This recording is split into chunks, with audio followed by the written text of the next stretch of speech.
All right, I think we have a good amount of people, so I'll get us started. Hi, everyone, and welcome to our eighth episode of Data Talks, which is a series of free 45-minute webinars about using local data to inform housing policy. My name is Tony Budulovich, and I am the data and policy analyst at the Housing Solutions Lab. And I'm really excited to have this conversation about short-term rentals and how cities can harness data to understand their scope and their impacts.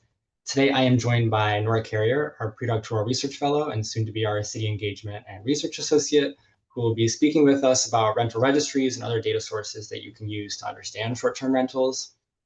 I'm also delighted to welcome our guests, Maxwell Ciardullo, Director of Research at the Redress Movement, and Zachary Lenhert, Licensing and Housing Safety Manager for the City of Portland, Maine, who will both be sharing some of their insights on this topic when it comes to New Orleans and Portland, respectively. But before we dive in, though, I wanted to start us off with a very brief introduction to the Housing Solutions Lab in the series. And then Nora will give us a great presentation on the landscape of short-term rentals, which will cover some of the challenges, but also the opportunities when it comes to measuring this type of housing.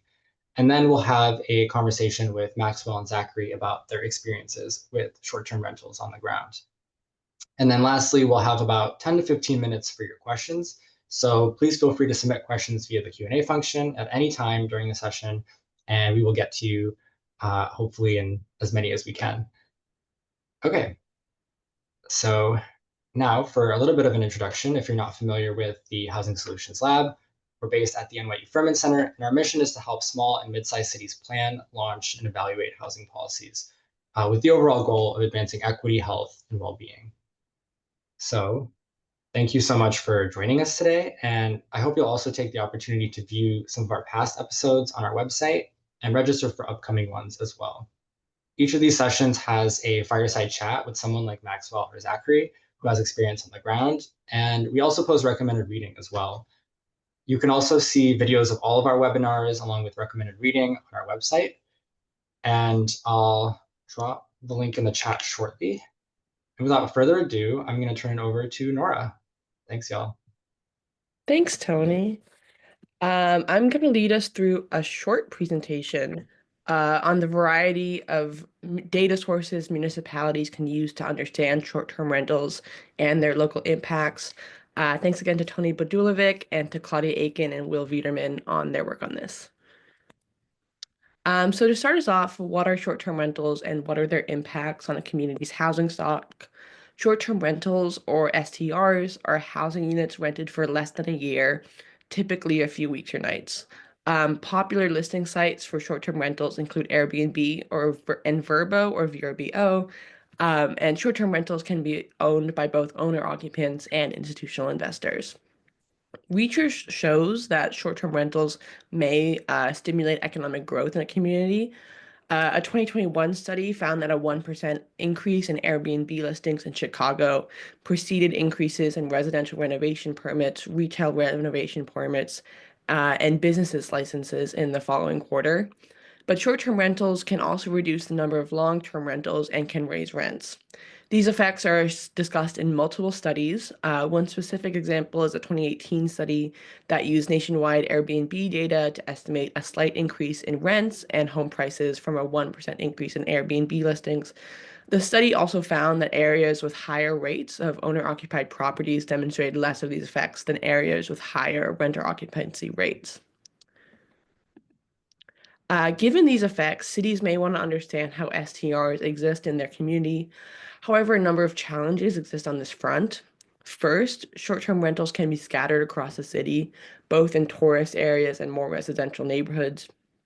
Additionally, federal data may offer a limited picture of short-term rentals, and it often requires local or specialized information to best assess this type of housing. And notably, smaller municipalities may have limited capacity to operate short-term rental registries or other licensing programs that systematically track STRs. However, there are still opportunities for municipalities to collect short-term rental data. Short-term rental data allows practitioners to assess the prevalence and usage of this housing stock in a given area. And data can help practitioners understand where rentals are located in their cities and how the rentals may be impacting rental prices and availability in their communities. Understanding these data can inform local housing policy and planning, Research has shown that regulation can shrink the number of STRs in a city, but municipalities must consider this regulation carefully as it can also cause knock-on effects. The graphs at the bottom of the slide are from a 2022 study from Beckerman et al. That found that short-term rental registration decreases both Airbnb listings and residential permits. Sorry, that's rental regulation, not registration. Understanding this, using short-term rental data can help leaders and practitioners tailor regulations to the needs of their municipalities. Um, There are a variety of federal and local sources of data municipalities can use to understand short-term rentals in their community, though each source of data presents its own challenges and opportunities. The American Community Survey is a federal data source that includes estimates of the total number of vacant housing units in a given geography, broken down into categories such as for rent, for sale, or for seasonal, recreational, or occasional use. The American Community Survey, or ACS, gives us data that can be useful tools for getting a picture of a community's housing stock, but its estimates can have large margins of error, particularly for smaller communities.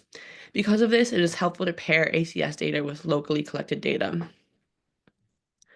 Another example of federal data that informs short-term rentals is HUD aggregated USPS vacancy data. This data set aggregates USPS administrative data on vacant properties or vacant addresses and provides count of vacant addresses at the census tract level. These data capture all addresses who do not collect mail and are updated quarterly. HUD, which is the Department of Housing and Urban Development, they note that vacation and resort areas have high numbers of such addresses. Because this data is updated quarterly, users can identify the number of addresses that are vacant seasonally. For example, a coastal community might see more vacant addresses in the winter. On a local level, short-term rental registries are ideal. Cities and states can work with listing platforms to ensure registration and collect data on the property and its usage. In the scan of 55 short-term rental registries, our team found that 38 imposed zoning restrictions on short-term rentals, 25 limited the number of units an owner could own, 23 required short-term rentals to be owner-occupied, 22 required short-term rentals to be an owner's primary residence, another 22 limited the number of guests a unit could host, 9 regulations imposed limits on building size, with 22 imposing limits on unit size. 6 regulations imposed a minimum number of nights a unit could be rented for, and 6 excluded rent-regulated units. Short-term rental registries can also create other benefits, such as generating fee revenue, but can come with challenges around staff capacity and costs of setting up and administering the registry and ensuring compliance. Our panelists will discuss these trade-offs further during our fireside chat. Many cities contract with external providers like Granicus and GovOS to collect short-term rental data and ensure compliance with local ordinances. These services can expand the capacity of a city's rental compliance team, but require additional budgeting. The image on the left is a sample map from Granicus's marketing materials. And then the image on the right is a map of Rochester, New York, created by the organization Inside Airbnb, which uses Airbnb listings to map short-term rentals across select cities. While Inside Airbnb maps are not available for every city, this website is a useful resource for understanding patterns of short-term rental listings across the world. While uncommon, some organizations also scrape STR listings from popular listing websites. This methodology has been used in research settings in the past, particularly in Edelman and Luca 2014. However, this process is complex and often goes against listing sites' policies, and could, in some cases, result in legal action from these listing sites. In addition to a registry, a vacancy survey could serve as a supplement or an alternative to understanding STRs in a community. By asking whether the property is mainly seasonal or recreational, localities can gain a helpful window into the size of their short-term stock. One example of a municipal vacancy survey is New York City's vacancy survey, which exists through a partnership with the Census Bureau. New York survey is state-of-the-art, but expensive, which may make similar methodologies overly onerous for small municipalities. Cities can also explore purchasing data from companies like HomeAway and AirDNA, but this option may be prohibitive for small localities with limited funds. Like I mentioned, Inside Airbnb provides short-term rental data for select cities, but is limited to larger cities. If permitting and licensing of STRs is not established, cities can leverage data in creative ways in the interim. For example, analysts can check if a property's mailing address matches its property address as a potential short-term rental indicator. This report by the Urban Institute used mailing addresses to identify investor ownership in single-family homes in the Twin Cities. While distinct from identifying STRs, this report provides insight on how mailing addresses can be used in research. To understand the impacts of STRs and how their proliferation may correlate with other economic indicators, cities may consider leveraging longitudinal data on rents, income, educational status, and other data points to better understand what role these properties may play in gentrification and displacement. Local data on gross income levels, median rents, home values, vacancies, educational status, demographic changes, and other neighborhood characteristics can help inform policymakers on how neighborhoods might be experiencing gentrification and displacement, and how increases in short-term rentals may be correlated with these trends. Cities can also hone in on tourist areas or areas with a high concentration of hotels and conduct additional analyses on complaint, inspection, and alterations data to understand if any properties may be STRs. For example, if a property has renovations/alterations on file for a keyless entry, extra bathrooms, or similar changes, that may signal that a property is being used as an STR. Complaint data from a local housing agency or police department, especially complaints flagged with noise or party, might also be helpful in identifying hotspots. If the city is able to access utility data from some means, including through partnerships with climate or environmental agencies, they can assess that data with an eye for weekend spikes or other irregularities in water and energy usage that may suggest STR status. Additionally, community input from avenues like local residents associations or community board can also help analysts better target the typology and location of short-term rentals. And that's all I have for now. Thanks again for joining us. We'd love to hear from you about how you're managing short-term rentals in your community, or if you just have any questions about the lab's work. I've included my email address here, and you can also reach us through the Ask the Lab page on our website, localhousingsolutions.org. I'm now going to pass it back to Tony, who will lead us through a fireside chat with our guests. Thank you so much, Nora. That was really great. I'm already seeing some questions in the Q&A, so please keep sending those our way. And for this next part of the webinar, we're going to have a conversation with our guests, Maxwell and Zach, about their insights when it comes to tracking short-term rentals and also measuring their impacts. And so I'm going to kick us off with a question for Zach, if I may. So Zach, could you give us a bit of background on Portland and why short-term rentals are a hot button issue in your community? Sure. The city of Portland is the biggest city in the state of Maine. It's not relative to the rest of the country. It's wouldn't be considered a big city. It's a small city. But since it's the biggest city in the state, it's kind of the rest of the state treats it as a big city, and we do it ourselves. The state of Maine is also very reliant on tourism. It's the nickname is vacation land. So you can understand in the summer and the fall, it's a very popular tourist destination. Also, because of its, we're a city, and like the rest of the nation, the housing crisis is kind of becoming acute.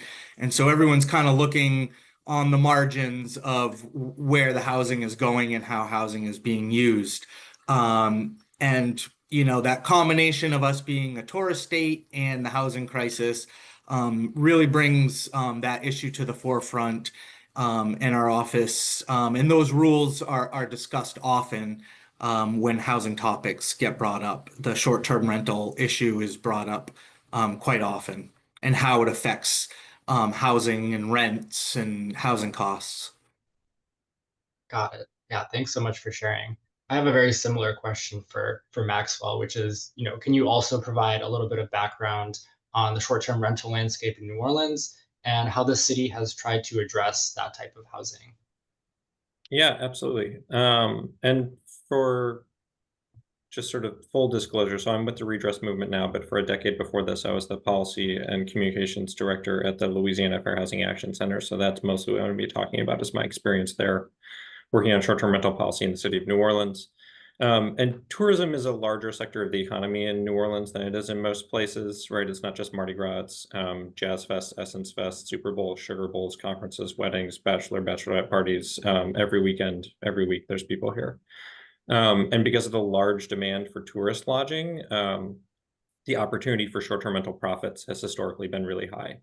Nora shared a screenshot of AirDNA, which tracks and ranks the most profitable cities for short-term rental speculators. And New Orleans was often in the top 10 before COVID. I think we're currently listed as number 20 in rental income. Or on annual revenue, I'm sorry, which they estimated about $45,000 a year per short-term rental unit, and compare that to about $15,000 a year in rent you would make on a long-term rented unit in the median rent in New Orleans right now. And that's assuming you don't have, mortgage or other expenses. So that's just a huge difference there. We have about 7,000 whole homes listed, which is about 4% of all housing units. And in some neighborhoods like the Treme, which is the oldest Black neighborhood in America and the birthplace of jazz and Black culture in New Orleans, short-term rentals are 10% of all housing units. So just to give you a sense of comparison, New York City has 3 times as many short-term rental units by raw numbers, but New Orleans has almost 8 times more than New York if you look at the share of total units. And then also it's important to note that about 2/3 of our 7,000 listings are unpermitted and illegal. And so we passed 3 laws to try and regulate short-term rentals in the past decade. The first was in 2016. It was written almost entirely by Airbnb and was basically useless. The second was in 2019, and it required short-term rental owners in residential zones to own and live on the property that they're renting out. And that was struck down by the Fifth Circuit as a violation of the Commerce Clause, discriminating against interstate commerce. It was struck down in 2022. And then in 2023, we passed another law that created a lottery for permits because you could only have 1 short-term rental per square block in residential zones. It also put better enforcement and data sharing regulations in place. And we've been sued both by Airbnb and sort of individual short-term rental owners acting as their proxies. Those lawsuits are still working their way through the courts. But some council members here have also threatened that if those suits are successful and the platforms refuse to be regulated, that they will outlaw short-term rentals altogether in retaliation. So I think the takeaways there are that the market's super profitable and Airbnb and its proxies will constantly sue to stop regulations if the market is really profitable. And then 2, I think relying too heavily on city resources for enforcement is really tricky because speculators are constantly innovating. In New Orleans, now that we've put so many regulations in place on short-term rentals, some of them are pretending to be hotels, like single-family homes that they're calling a hotel, because we don't have the same sort of use standards for hotels yet. So it's sort of like whack-a-mole, and it takes a lot of resources and personnel. And then even strong legislation has to be enforced by the executive branch, and they can choose not to if they really like the tax revenue. Thank you so much for that. I feel like those figures you shared a little bit earlier are really eye-popping, and I think they speak to the prevalence of this housing in both of your communities, but also a lot of the challenges that come with the enforcement aspect, enforcing local laws. You said it was tricky, and so I kind of want to turn to Zach here and ask a little bit about the data and administrative tools that your team in Portland uses to enforce the rental ordinance that you have governing short-term rentals. Yeah, I think I heard Nora mention Granicus in her presentation. We do use a third party contractor that kind of scrapes the data from the different Airbnb sites or Airbnb, VRBO, all the short-term rental sites. We provide our parcel data to them for the whole city. and then we also provide all of our permit data so that they can identify who's permitted and who's not permitted. And then they kind of flag the unpermitted ones to us. Sometimes we do need to, staff needs to go through those. Sometimes they're like a traditional bed and breakfast that wouldn't need to be. So there is some level, we can't just contract all of it out, but we do use that third party's kind of service. And just as a quick follow-up to that, you mentioned that you have this like interesting, dashboard that your team uses, and I'm interested in what gaps might exist in your data sources or your enforcement mechanisms, and if your team has tried to fill those with anything at the moment. I mean, so they can't really scan every thing. Someone theoretically could be advertising a short-term rental just either word of mouth or on other platforms like a Craigslist or something like that those may not do. In that case, we just kind of have to get into traditional kind of looking at evidence that is collected by other sources in the city. I think Nora mentioned like noise complaints from the police, things like that. But our main source is through we catch most of the unregistered ones through that service. Got it. I feel like your answer really resonates with what Maxwell was talking about in the whack-a-mole sense. I think that you're pulling together a lot of sources and trying to enforce as best as you can with the data that you have. So thank you for sharing. Yeah. So on that topic, I think this is also getting us into the idea that quantitative data can only really get you so far in understanding what's happening with short-term rentals in your community. So Maxwell, I was hoping you can tell us a bit more about community input on topics like gentrification, for example, has informed policies about STRs in New Orleans, especially if you don't have, concrete hard data to back things like that up. Yeah, for sure. I'm going to complicate this a little bit too, because as a fair housing person, one of my personal soapboxes is that community input is not a universal good. Building it into your process may just amplify the voices of elites and not in my backyard activists, unless you specifically build it to be more equitable. And so, in New Orleans, it was white affluent homeowners and their neighborhood associations that were the leading voices in the community input process around short-term rentals. And that's despite the fact that the largest growth in short-term rentals was in gentrifying historically Black neighborhoods. Even in some of those neighborhoods, those historically Black neighborhoods, the spokesperson for the neighborhood association is often a white person. And so in this particular case, those white neighborhood associations were on the same side as housing advocates, but it muddied the framing. And let me say a little bit more about that. For these white neighborhood groups, gentrification and displacement were not part of the message, right? There were essentially two competing frames, and there was a NIMBY quality of life frame, where these groups were, angry about noisy, rowdy parties and STRs that created too much trash. And then there was a housing displacement frame, where advocates were talking about short-term rentals displacing renters, increasing property taxes for nearby longtime homeowners, and driving up prices for first-time home buyers who were having to compete with short-term rental speculators paying cash.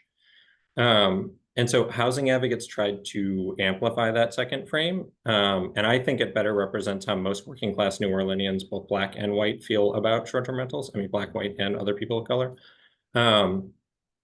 Which is that they see them as sort of part of a broader trend of gentrification of the city and large-scale sort of cannibalization of the culture to sell to tourists.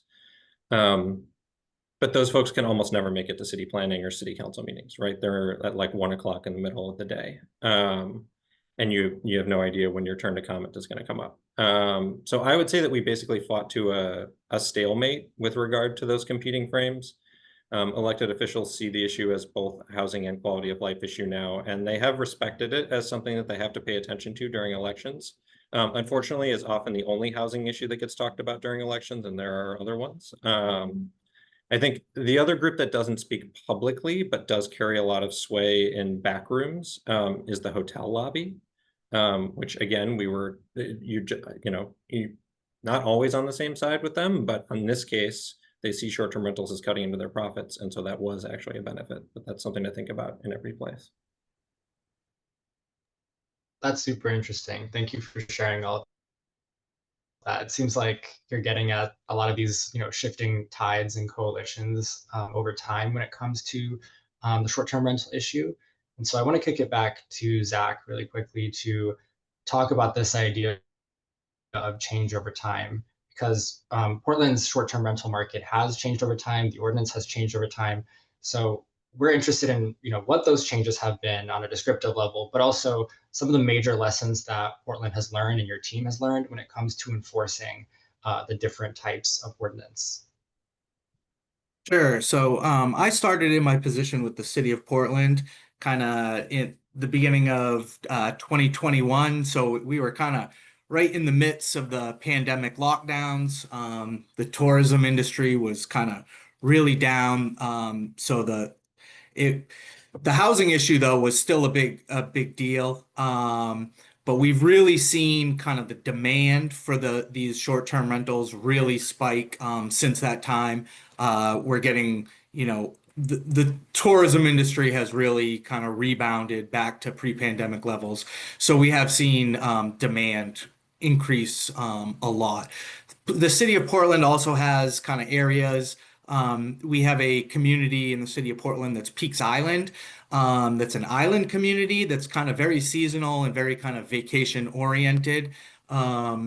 So again, we've seen we're kind of serving multiple kind of communities, different communities like that.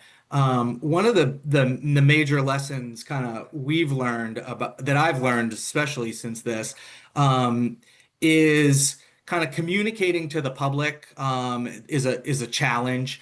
I think when the policies become very complicated and the public doesn't understand kind of the policy fully, they can get really upset about like it's not working. And I think Maxwell probably alluded to that a little bit with probably the first regulation was written by Airbnb, and everyone was probably thinking, oh, we're going to get a handle on this. And then it's really hard. There's really no teeth to it or anything like that. The public's going to get really upset about that. So I think making kind of understandable enforcement mechanisms that people is really important. I also think another thing Maxwell mentioned that we are experiencing here in Portland now is a conversion of apartment buildings just into boutique hotels. They're kind of skipping because we have a cap on the number of short-term rentals. They can't get a license for that, so they're just going to go the route of going to get building permits and turning the building into a hotel. So now our planning department is kind of scrambling on that. And they may have not seen that coming when they created our short-term rental enforcement. So I think that's always a kind of a big piece is that you need to consider is that this demand for these short-term stays don't go away if you limit the number of Airbnbs. You really need to think of it wholesale of like where are these people going to go and what are they going to do? Thank you. Yeah, I think that's an important lesson, and it sounds like enforcement can definitely be tricky depending on your local context too. And so I want to move back to Maxwell about this, issue on short-term rental registries, because Portland does have rental registry, which is, great, but most localities don't have that tool at their disposal. So Maxwell, I'm wondering how, localities like these, smaller localities, maybe localities without less capacity, can begin to build partnerships to either create a registry like that or otherwise equitably address STRs. Yeah, I just want to start by building on something that Zachary mentioned too, which is that I think really studying this as like tourist lodging in general, not just short-term rentals, makes a lot of sense in most places. And that's something that New Orleans is finally doing now with regard to our commercial short-term rentals. So short-term rentals in more commercial zones than residential zones, but really looking at the entire set of tourist lodging sort of regulations and zoning together, because the lines are blurring. With regard to registries and enforcement, New Orleans does have both a rental registry, which was actually initially designed for like long-term housing to look at substandard housing issues and rental housing, and then STRs got tacked onto it at the end. And then we have, you know, a separate set of like short-term rental permitting rules that are sort of publicly available. You know, you can find who has a permit and whatnot. But I also support work now in Wisconsin and North Carolina which both preempt local registration programs. So I think we definitely need a menu of enforcement solutions. I think the gold standard for enforcement is to pass laws like San Francisco, New York, and now New Orleans have, which requires Airbnb and other platforms to either make owners input a valid permit number before they list their property, or requires them to share data with the city on who is listing and what properties are listing, so that the city can easily punish people without permits. I think every jurisdiction that has passed a law like that has been sued, but they also all seem to either win or settle under favorable terms. So it takes resources, but there's pretty good precedent now on that. The city of New Orleans also uses Granicus in the same way that Portland does to sort of, you know, scrape data and find bad actors and match that with address data. But again, that's only useful if you have a city that's willing to actually move violations through the adjudication process and dole out fines and punishments, and those fines and punishments are significant enough to actually deter actors. So we've also learned that the typical code enforcement fines are often too small to be a deterrent for short-term rental speculators here. They just get built into the cost of doing business. And so you can increase fines, though sometimes that involves state legislation. It does here. But we also changed our enforcement law so that if you're caught short-term renting without a permit, you're banned from ever getting a permit for 5 years, and that ban is attached to the property. So you can't just flip it into a new LLC or sell it to your partner and then reapply. It essentially, like, it can essentially force a sale, or you know, for that property to be put back into commerce as a long-term rental. There's also a bill in our legislature right now, Louisiana legislature, that would create a private right of action for any near neighbor to sue a short-term rental operator without a license if the city isn't prompt enough in their own enforcement. And I think, I'm not sure that this will pass. I certainly understand the reason for it, because the city of New Orleans is pretty lax in their enforcement. But it also gives me pause. First, because it creates a system where wealthy neighborhoods with lots of lawyers or access to them will have better enforcement than neighborhoods without that access. And then second, because it sets a dangerous precedent, I think, to give NIMBY folks more power to sue when they don't like what their neighbors are doing. As a perfect example of that, there is another bill in the Louisiana legislature right now that would also create a private right of action for near neighbors of unhoused encampments to sue the city if they don't think that the city is enforcing or doing sweeps often enough. And there's a well-funded and coordinated attack on unhoused people right now, and I'm not interested in giving those folks more tools or justification. So I think sort of brings me back to my closing thought, which is that if you want to address short-term rentals in an equitable way, I think you need to be having a housing conversation and not a NIMBY conversation. Yeah, I think that's a great way to sum it up. And I think just for both of you, I'm interested if, you know, for a city that's starting at, you know, square one on this issue, do you have any examples of successful partnerships or grassroots efforts that smaller localities can look to for inspiration? And I think either of you might be able to answer this. I mean, I wasn't here at the kind of the start of this program, and you know, when I started, we already had a short-term rental registry and these things. But I'd certainly be willing to share my experiences with anyone with you know, with questions and things that we've dealt with, because we've, you know, we're in the thick of it with enforcement. Like Maxwell said, uh, I cringe a little bit at lax enforcement when people say that, because as doing the enforcement, it's difficult sometimes, right? It's not like it's not a, oh, we don't want to do it, like relax. It's typically, you know, we need to meet a certain threshold of proof before we can issue a violation. And, you know, these people are kind of, they're always skating around the margins, so it's difficult. And again, I think it's, but I'm certainly willing to discuss all of those, you know, little different things, like the one of the big ones we deal with is, you know, primary homeowners there's no cap on those. But then, like, what does it mean to be your primary? Like, people just register these homes as their primary units, but maybe they live with their spouse somewhere else. It gets really messy and it gets really hard to enforce. So things like that, the devil's in the detail with all of those. Yeah, and I didn't mean to cast aspersions on folks in your line of work, Zachary. It's not the line staff or even the department directors that are the problem here. It's our mayor. Our city council has been really strongly trying to regulate short-term rentals, and our mayor has publicly sort of suggested that she's a fan of them. So unfortunately, it's political will from the top. But to your first question, Tony, about sort of like, who do you work with? Who do you seek out as partners? I would say talk to your local tenant union. Talk to people who have already been displaced or at risk of displacement, and capture those stories if possible. Again, because I said it's often really hard for people in those situations to make it to a council meeting.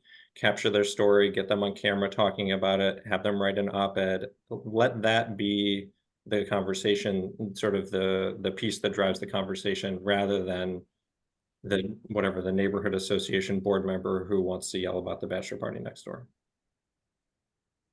Yeah, I think that's a great starting point for our localities to look into.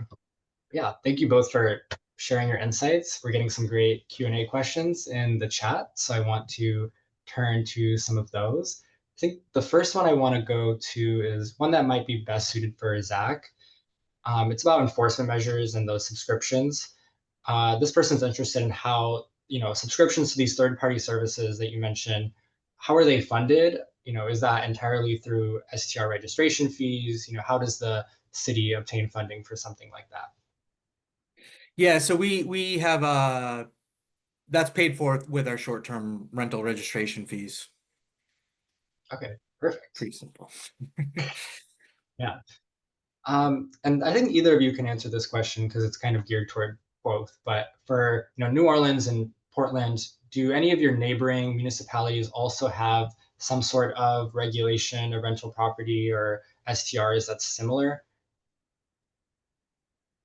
Yes, I believe at least 2 of our neighboring parishes have some basic laws, but they're not nearly as comprehensive as New Orleans is, and the demand there is just not the same. Like, those are the sorts of places that these are suburban communities right outside of the city, and there are hotels that might get booked out for like really big events, Super Bowls, things like that, Mardi Gras, but generally, I just don't think they have the same kind of demand or pressure. So I do know that there's a few communities in the state of Maine that do have registries. There's a lot of beach communities in Maine that have grown as a kind of tourist, that have these seasonal beach houses that were probably in the past, you know, rented through local rental agencies that have now kind of evolved into this Airbnb. So I've noticed that there's a few other towns around us. They all have different ordinances though, so it's not like where everybody knows each other's ordinance. It's so we're all kind of working on our own. That makes sense. We have a bit of a longer question, but essentially it's getting at, you know, have either of you worked directly with these listing sites, or what is the extent of your relationship with them? Has it been positive, negative? Interested to hear. See, Maxwell's laughing.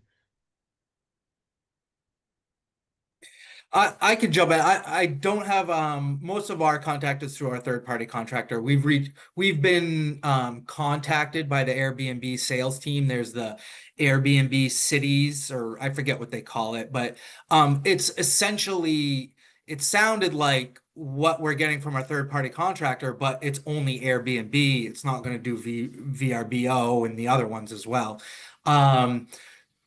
So that's my reach out with it. Not a whole lot of extensive working with them. Yeah, no. I mean, as a housing advocate, they were not interested in talking to us. And for the most part, they weren't interested in speaking publicly at all. They showed up to council meetings. Sometimes we knew they were there, but they never spoke publicly. They did all their work behind the scenes. So yeah, I think my experience with them in New Orleans is that they are bad faith actors. They are not actually interested in following the law. They are interested in finding ways around it. Got it. And if the law gets passed they don't like, they're just going to sue. Yeah, it definitely seems like there's some diverging interests going on in both of your municipalities.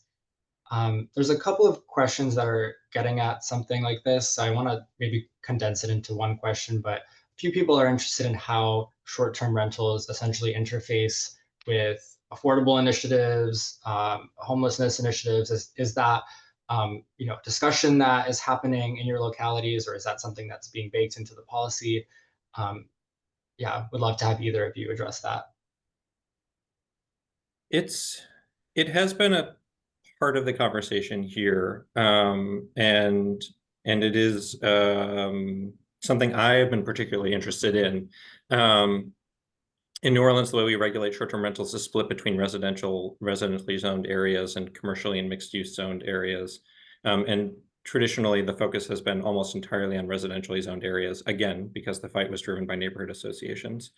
And everyone kind of forgot about the commercial regulations. And then a couple of years ago, all of a sudden there were more commercially permitted short-term rentals than there were residential ones. And, they started to take over a whole neighborhood close to downtown in a historically Black neighborhood. And instead of like commercial buildings or like apartment buildings on top with commercial on the bottom, what we got was like an Airbnb park with dozens of giant 3-story single family homes, all with individual pools in the backyard with like 5 or 6 bedrooms to be rented to bachelor and bachelorette parties, because no one was paying attention to those commercial regulations. And so I think there are a way to link these two. And my suggestion, my longtime suggestion to the council has been to say, no more commercial short-term rental permits, cap them. Some will fall out by attrition, but we're overburdened already. And the only way that you pull a commercial short-term rental permit in the future is as part of an inclusionary zoning development. And it just becomes an additional development incentive we tack on. Right now we give, some density bonuses and reduced parking. And we could also offer a few commercial short-term rental permits as an additional incentive to get people to include affordable housing in those developments as well. We haven't done that yet. It's just, again, a personal soapbox of mine, but I think there's a way to do that, to sort of add it in as an incentive. Yeah, thanks for sharing. Yeah, just to chime in, I know recently our council reduced the cap on the number of non-owner occupied short-term rentals, although they did kind of allow anyone that has a permit to continue to renew it. So we expect that number to be reduced by attrition. But through that conversation, kind of affordability and housing availability was definitely kind of the driver of that policy decision. Our cap now is, instead of, it used to be 400 non-owner occupied short-term rentals that we did, is now based on a percentage of the number of long-term rentals that we offer. So the cap is going to change. It's going to go down, but the council has linked the number of short-term rentals the cap to the number of long-term rentals registered. Great. Thanks so much for sharing. I think we are unfortunately out of time today, but I want to thank both Maxwell and Zach for joining us and sharing their super valuable experience, and thanking Nora again for a great presentation. This session was recorded, so we will be sharing it on our YouTube channel after we get that uploaded. And yeah, thank you all again, and we hope to see you at our future data talks. Great. See you all. Thanks.